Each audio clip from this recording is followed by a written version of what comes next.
ఆహ్, అంటే మేము నిజానికి ఇందులో ఏం సందేశం ఇవ్వట్లేదండి. ఆహ్, ఒక ఒక లైఫ్‌ని ఎంటర్‌టైన్‌మెంట్ మోడ్‌లో మేము చెప్తున్నాం అంతే.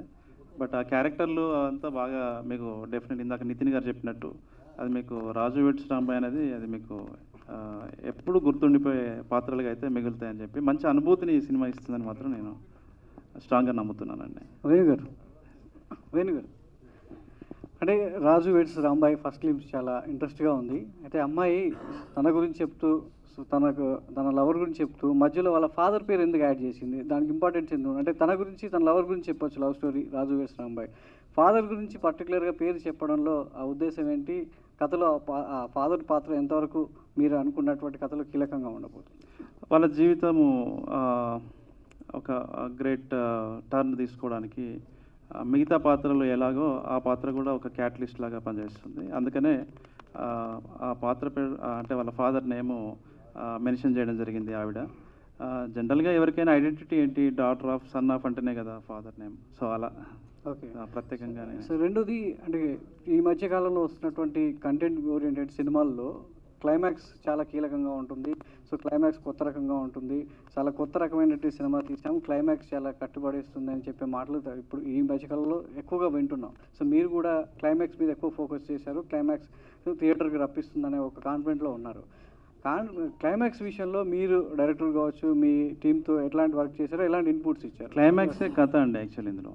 మేము ప్రత్యేకంగా ఫోకస్ చేయడం అంటే మేము దాన్ని స్ట్రక్చర్ చేసే ప్రాసెస్‌లో, స్టోరీని పొజిషన్ చేసే ప్రాసెస్‌లో కొన్ని మార్పులు చేర్పులు ఉంటాయి తప్ప ఆ క్లైమాక్స్‌కే మేము ఫస్ట్ విన్నదే నేను కదిలింది, నేను మూవ్ అయింది ఒక 3 రోజులు బాగా కథ గురించి ఆలోచించింది నాకు ఆ climax only the story. Even single సిట్టింగ్‌లో ఓకే చేయడానికి కారణం కూడా అదే. అంటే నితిన్ గారు, సాయి గారు ఒకటే ఒక గంట లోపల వాళ్ళు ఇట్స్ గుడ్ ఫిలిం అండి, వెరీ గుడ్ ఫిలిం, ఇది మనం చేస్తున్నాం డెఫినెట్లీ అని చెప్పి వెళ్ళిపోయారు. సో కొత్త వాళ్ళతో చేసే సినిమాలు అంటే ఆడియన్స్‌ని థియేటర్‌కి రప్పించడం అనేది చాలా ఛాలెంజింగ్ టాస్క్ మీకు కావచ్చు, ఒక డైరెక్టర్ కావచ్చు, ఒక ప్రొడక్షన్ హౌస్ కావచ్చు. అలాంటిది ఈటీవీ విన్‌తో కొలాబరేట్ అయ్యి ఆడియన్స్‌ని థియేటర్‌కి రప్పించే ప్రయత్నంలో ఎంతవరకు సఫలమవుతారు మీరంతా? అంటే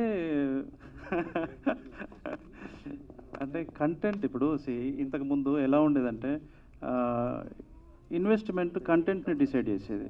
ఇప్పుడు కంటెంట్ ఇన్వెస్ట్మెంట్ని డిసైడ్ చేసే ఒక లెవెల్కి వెళ్ళిపోయాం. అంటే అలా ఛానలైజ్ అయ్యింది సొసైటీ, అట్లా కూడా ప్రేక్షకులు కూడా. కాబట్టి మంచి ఫిలిం థియేటర్లో చూడాలి అనేటువంటి ఇంప్రెషన్ని మనము మన టీజర్ ద్వారా, ట్రైలర్ ద్వారా క్రియేట్ చేయగలిగితే డెఫినెట్లీ థియేటర్ వరకు వస్తారు. అలా 1, 2 సినిమాలు కూడా హిట్ అయినాయి ఈ మధ్యకాలంలో. సో మనం చూసాము.